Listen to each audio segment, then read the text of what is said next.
Hi, my name is Paul Oddo. The picture you see behind me is a glass print of a painting that I made acrylic on canvas over the course of about 150-ish hours in 2020 when the world shut down for COVID. I was living in New York City, and that's when I became a professional fine artist. I'm not trained to be a professional fine artist. I went to art school for about a half a semester. I didn't learn anything. Um, but I made this painting and I made prints of the painting. I sold all the prints and I've been working as a fine artist ever since. It's 2023 now. I'm not rich by any means, but I scrape by. And yeah, I'm going to show you how I made the painting, and hopefully that's an interesting story for you. Maybe it could help you out. So this is going to be a little bit longer of a video. It's not directed at people who have a short attention span. This is directed at artists and other people who want to know about these things and how they work. So when the pandemic happened, when the lockdown happened, prior to that had been bartending and living in New York. I was doing stand-up comedy at night. That's why I moved to New York City, but I got sidetracked just trying to keep my head above water for a little more than a decade, just trying to survive, right? And so I was bartending, working a million different jobs, service industry jobs. I worked as a furniture maker for a little while. I did 100 different service industry jobs, all that stuff. And then when all that went away, I had to figure out how to make some money. And so I started leaning into my artwork, which I had always promised myself I only wanted to do for myself, but I didn't know how to get by, so this is how I started doing that, right? So I did a few paintings before I was approached to make this very large painting. And this large painting, the couple who commissioned me said they wanted an octopus and they wanted it to be about 3 foot by 4 foot. So I had a lot of acrylic paints that I had used over the years to make paintings and things like that for like mostly for gifts and just personal projects. But I also fortunately lived pretty close to a Home Depot, walking distance to a Home Depot. So I walked over there, I got some lumber, wore my face mask. It was the time and place in the world when that was necessary, or we believed it to be. Not trying to get all political here, Jesus. Okay, so anyway, brought that back to my apartment and cut the wood to shape and size, built the frame, and then stretch the canvas. Now, when you stretch a canvas, you want to make it really tight, right? Like pull it drum tight. And then I took the drawing and then I transferred that over onto the canvas. I didn't use a grid. I just basically eyeballed it and I felt positive about it. And so I just jumped into outlining it, laying down the foundational colors. Now, it should be said that this was a very unique time and place in my life and in the world for all of us during the pandemic. I had never thought to pursue my art professionally for a variety of reasons. But one of the primary reasons is I never felt like I had enough spare time and spare energy to devote all of myself to a painting, which is what was so special about this, right? This was the first time I had ever had the opportunity to really try. I don't know that I could recreate what I did if I were to do it outside of the unusual circumstance that the pandemic and the unemployment and pandemic relief provided. Now, you might be different than me. Maybe you're better at a lot of those things than I am. I'm not. So, a big part of what I'm doing with this video and the big point of what I want to get across is this is something that I stumbled through and figured out how to do, right? But it was an anomalous situation. I don't want to act like this can be just like done by anybody or anything like that. However, that said, if I can do it, you probably can, because I'm a goofball and I don't know what I'm doing. So I laid down the foundational colors and then I just got into like the initial phase of detail here, right? And that's mostly what this was just laying down that detail. Now, something happened in that isolation, in that boredom, was I was isolated and bored. just like so many of us at that time. I started live streaming on different platforms. I used Instagram, I used Facebook. I didn't really get anybody tuning in to a degree that was fun at all. And it just so happened that at that time, Reddit had rolled out this live streaming feature called RPAN, which stood for Reddit Public Access Network. So I started live streaming on RPAN with my phone. Wait, if you could read our text, what are you recording this on? This is my telephone, and this is my computer. And it was fun. So in these foundational times of working on this painting, it was fun to share that with other people, right? Showing my process and my details and having conversations with people late into the night. And during this time of the beginning phases of the painting, I wanted to build out the shape with the detail, right? So each one of these little sinewy movements, all the fine details, they create the shape, right? So you can see how it all works in a direction that I want to have suggest the contours of the body of the octopus. Now, I can't emphasize enough how much I did not know what I was doing, okay? And I don't know what I'm doing. I'm just trying to get a job done. But again, I don't know anything about octopus. I know they got 8 legs.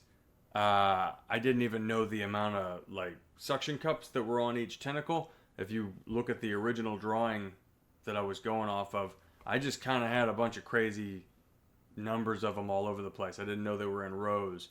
So fortunately, as I was developing it and sharing some of my concept drawings with people on my Instagram stories and things like that, I had feedback, people telling me that, oh yeah, it's just the 2 rows. Don't just go all willy-nilly with it. Actually, I think that was people on Reddit, now that I mention it, because I dropped it onto the some subreddit about artwork or whatever it was. And I had people tell me, they're like, oh, that doesn't look right. And so the whole time I was working on this project, I was kind of interacting with people the entire time, from beginning to end. I'm always interested in hearing feedback, and it helps me. It helps me try to not look like a stupid idiot, basically. Although that is unavoidable to a certain extent. The Reddit streaming service was a very special and unusual thing that happened. A lot of people found me on there, a lot, right? And in the beginning, I didn't even know how to process the numbers of people that were watching what I was doing. It was so many that it seemed like a mistake. I would have a few hundred people watching, and then all of a sudden I'd have like thousands and thousands of people watching, and it was just me answering questions and mostly just saying thank you to a lot of nice people. I organically settled on doing this painting in phases, so I broke it down, again, not in a premeditated way, in just sort of a way that I figured out. It's like, okay, well, I'll just go in phases of detail. So I would go from one corner to the other corner of just trying to overlay an even foundation of detail across the entire thing. And then once I had gotten that, I would return to the other side again and do it again and try to see how much more detail I could add and try to get more depth and more color and more pop. And I mentioned this on my live streams while I was talking to people about it. They would ask me questions about how I knew when I was done or getting close to being done. And the analogy that I would always use for the way that I would work on a painting is that it feels like I'm creating and solving a puzzle at the same time. And so I'm carving out little pieces and I'm putting them in the places where I feel like they need to be. And then eventually there are less pieces to put in different places. And then once I find that whole feeling of a uniformed image, then I guess I'm done. But this was my first time ever jumping into it. And I just wanted to see how far I could go. It was really amazing meeting all of the different people that I met and chatted with on RPAN and on Reddit. It's one of the things that I would love to recreate. I like the process of working with people. I like answering people's questions, and that's something about being an artist that I've come to find out, having done this for a number of years now, that's very, very important, is to be interactive and to share some of yourself with the world, because people want a connection. People want to know you more. What's my biggest regret?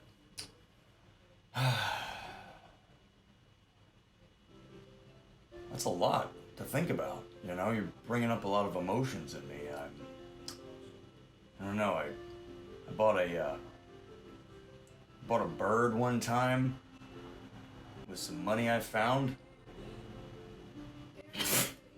which is true. That's a true thing. I was like 12. I found some money and I went to the pet store and I bought a bird. I had to return it. I didn't ever think about that till right now. You have to make it fun for yourself, because if you're uncomfortable with a thing, the further you go down that road, the more it compounds into greater discomfort. So you have to find a way to make you happy, because if it makes you upset now, in 3 years you're going to be furious. What kind of comedy do I do? Mostly talking shit back and forth with people as I stream and paint octopuses. Is that a brand of comedy? Dealing with people, dealing with strangers, it's a learning curve, and it does take a while. But you got to be able to have fun with it, you know? And a lot of what makes me smile is when somebody talks shit to me, I like to talk shit back to them. I don't know. It's just, I don't like bullies.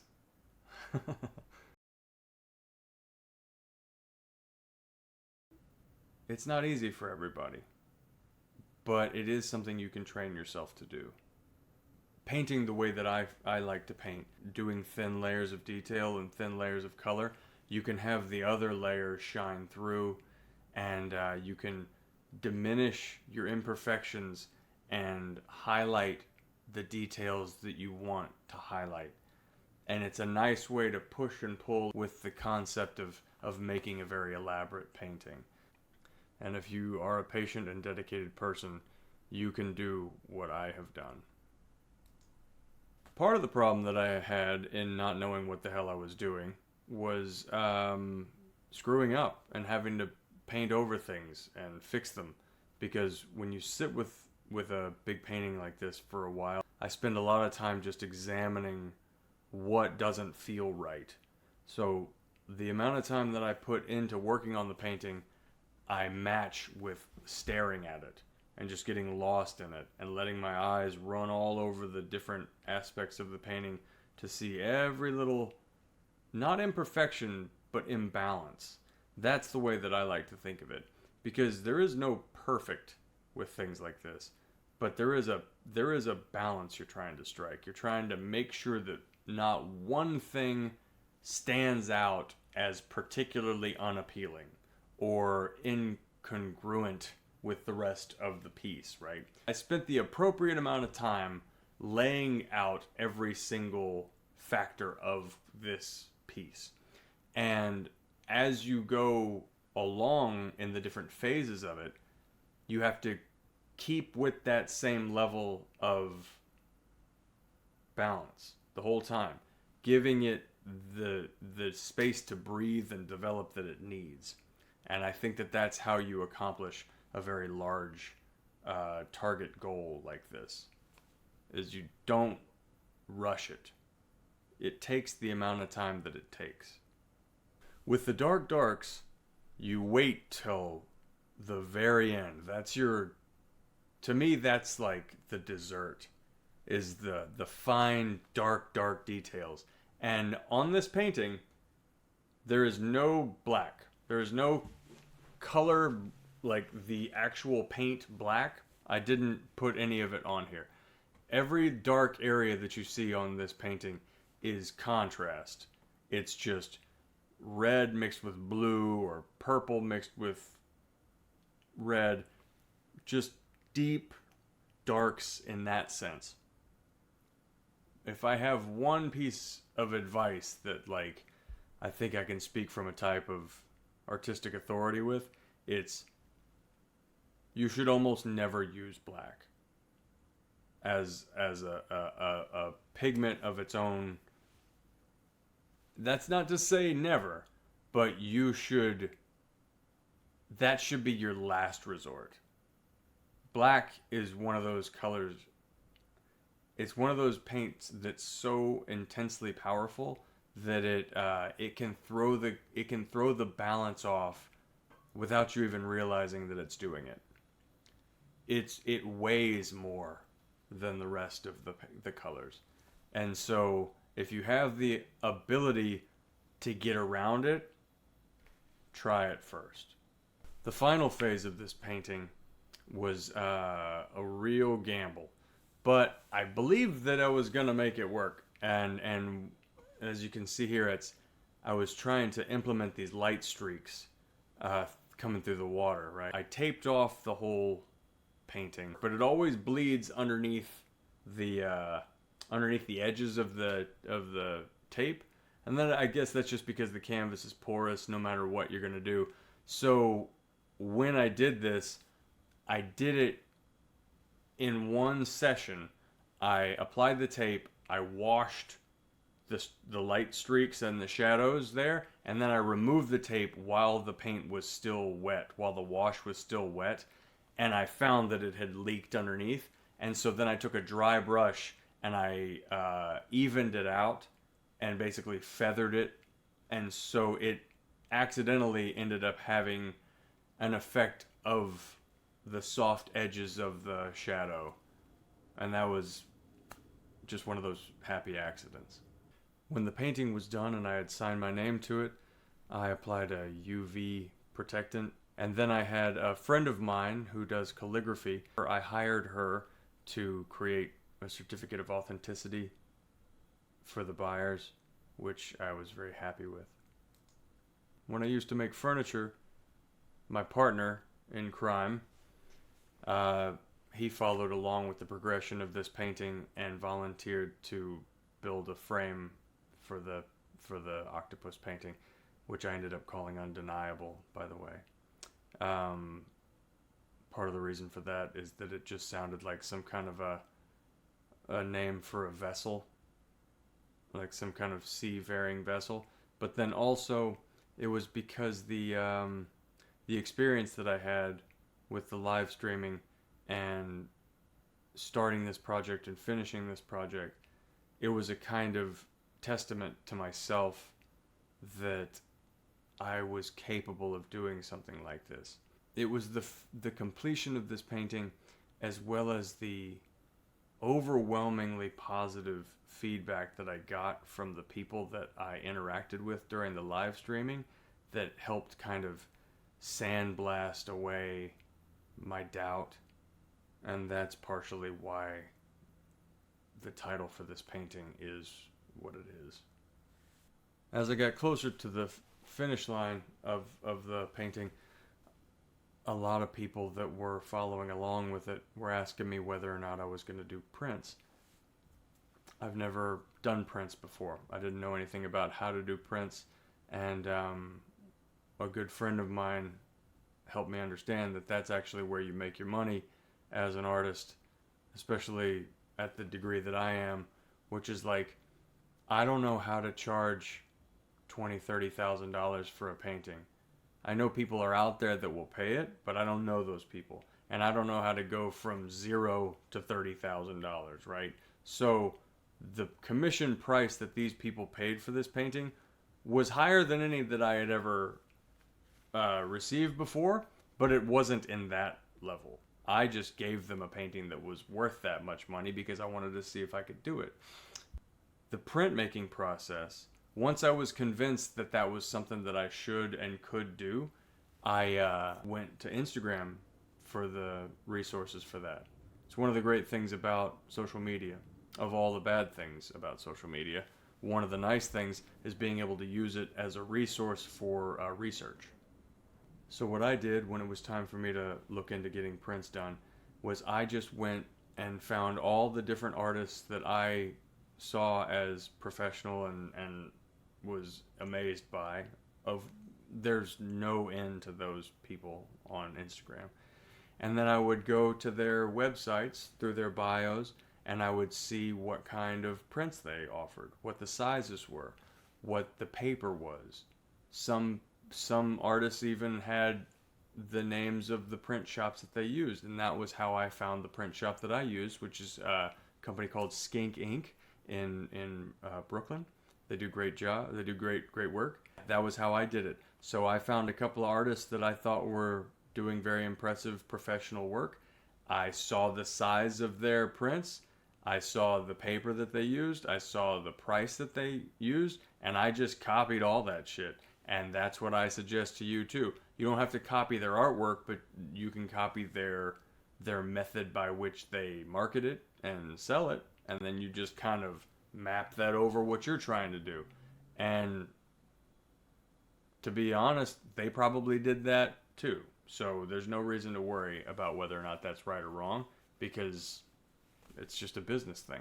So when I was going to sell my prints, I reached out to all of the people that had been following me, which was a substantial amount of people. Again, this is an advantage that I had that you may or may not have access to. But if you have an audience, which is what you want to build while you're working, then when it comes time to do prints, the best advice that I could give you is make them limited edition, a small run, and the highest quality that you're able to make. What I did when I made my prints, I was very transparent about this. I said, I'm going to charge 3 times the cost. So, as an example, each one of my prints cost $300 to the customer. That's because each one of those prints that I had made cost me about $100 to make. And so I factor that in with the shipping. I did 25 in the run, just 25 because I didn't want to go overboard or overshoot.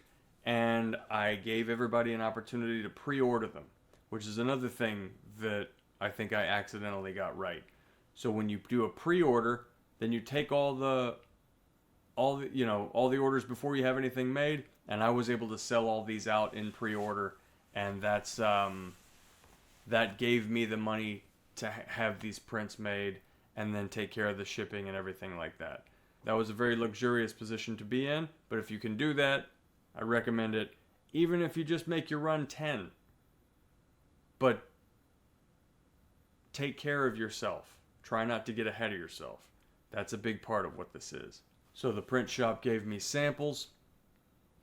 They were a little bit darker than I expected them to be. Prints tend to be a little bit darker. I think 10% darker is the standard. So if you have a piece of artwork and you're trying to get it turned into prints, you might need to lighten it up just a little bit to compensate for that. And once I had my first print, it was like something I had never experienced before. Because here's the thing about doing art that I didn't understand, right? In my mind, there are only rich artists and broke artists. There are no middle class, just working artists. That's not true, but that's how I had always conceived in my mind the way that it worked, right? So the prints is what enables you to be a working artist. If you make a painting of the caliber that people will want to buy prints of it, then you don't have to stress so much about selling the original right away. You can sell the original, that would be wonderful, but you're not dependent on the original being the thing that enables you to eat, right? So you can sell the original at the same time, that's wonderful if you can, but if you're selling prints, then you can also save that original painting for a large collection or gallery show at a later date. If you take nothing else away from this and you're an artist and you're trying to get over that like hump of how do I make some money doing this, take that to heart, because prints are not only a great way to make some money for yourself, but also an affordable way for people who support you to own a piece of your artwork and not have to, break the bank or whatever. Make sure you sign them, make sure you number them. That's one of the things that makes it special. I offer some print on demand things too, and that's at a much more reduced price. Part of what makes these things valuable is you, the connection to you. You are the art. Your time, your humanity, your personal journey getting there. That's what this is about. It's also obviously something fun to look at and something special. But that all stems from yourself being special. The print shipped all over the country and the world, and it was amazing to see people get them framed up and have them hanging in their homes. I can't imagine anything more flattering than having a piece of my artwork on some person's home that I've never met before. It's an amazing experience. And then after the prints were all shipped out and mailed, I started experimenting with different products. That's another way that you can make money off of an individual piece of artwork, is that you can turn it into multiple products. And this is something that comes second nature to a lot of people. I'm a thick-headed dumbass, so I didn't know anything about this type of stuff, right? So I started looking at what the image might look like on notebooks, on stickers, on anything. I was even able to speak to a friend of mine who's a clothing, she makes custom clothing, and we partnered up. And so we got some fabric made, and she's been making one-of-a-kind items out of this image that are just stunningly beautiful. So this is all to say that yes, 150, 200, sometimes 300 hours is the amount of time that I'll spend on a painting. But it's not for one sale. When you put that much time and energy and effort into a thing, be it a painting or a video or a piece of writing or whatever it might be, you're creating a kind of a core, almost like a radioactive core. It can be a generator for you.